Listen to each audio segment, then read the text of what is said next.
Hey besties, today we are doing a rhinestone lipstick purse. This was a fun little quick project. I can't wait to share it with you guys.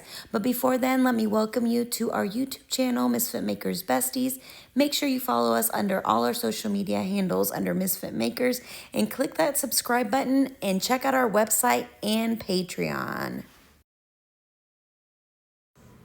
Let's get started. This is my cute little lipstick purse. I believe I found it on Amazon and it has this little chain. It's super unpractical, but super cute. My rhinestones are a mix of red rhinestones that I got from a bestie. I'm using B7000 as my glue. Use whatever you love. And of course, my crystal katana for my pickup tool.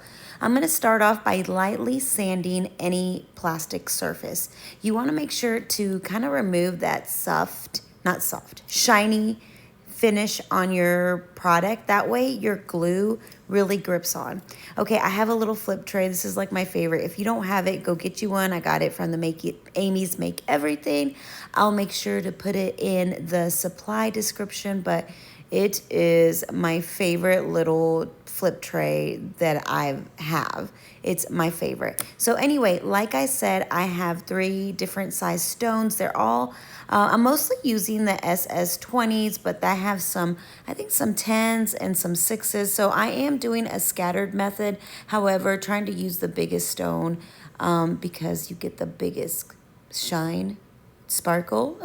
Anyway, so I'm going to place them one by one by applying a little bit of glue at a time. Remember guys, with glue, a little goes a long way. Put a little bit at a time. That way it doesn't dry up on you, get gummy, and then you have to add some more. You guys know what I mean? So anyway, work your way around it. Of course, I started at the red. Honestly, I was only going to rhinestone the red part, the lipstick part. But then my besties were like, no, do the gold too. And so I did the gold. You'll see the gold next. And then they were like, no, do the black part too. It needs to all be sparkly. So every single bit of this thing is sparkly. So just wait till you see. Okay, so I did the little flat surface first. And now I'm going to go around again using the biggest stone, which I believe is a 20 SS. And just doing down here the honeycomb method, and then towards the edge of it, the rim of it, where the bottom, the sides meet the top, I just use different little stones to fill up any gaps. So honestly, with the red background, any gaps are camouflaged. So here it is with the tip already all blinged out. Look how pretty. This is how I was gonna leave it, okay? I know. And then I decided the gold needs to be done. So again, I sanded the gold part really well. Well, not, you know what I mean. Just get it nice and scuffed up.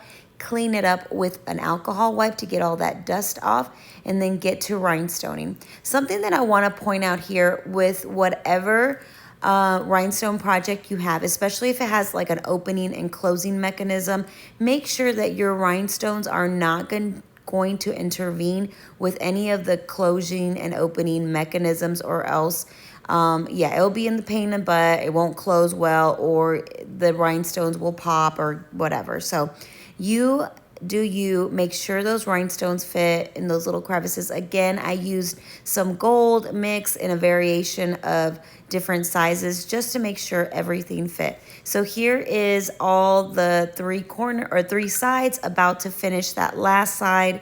It is so satisfying to put that last stone. So of course I recorded that part.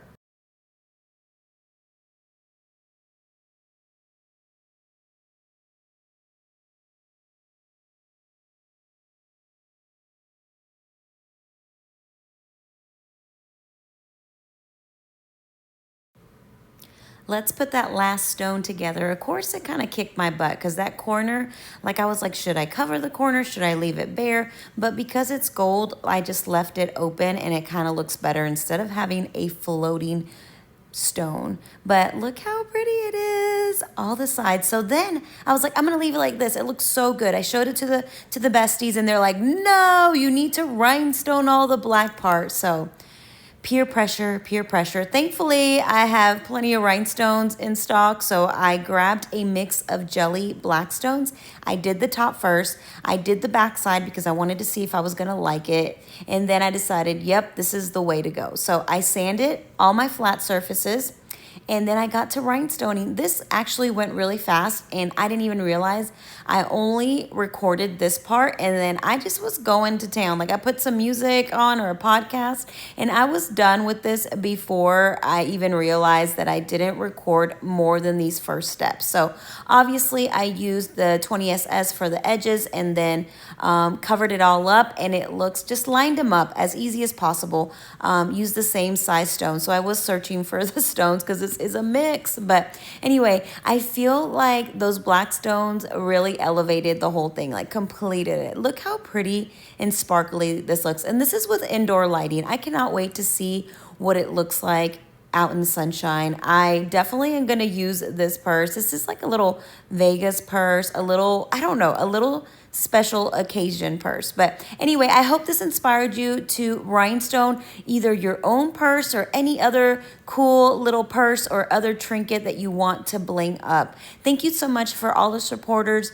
Thank you so much for all our subscribers, and check out our next YouTube video next week. See you guys later.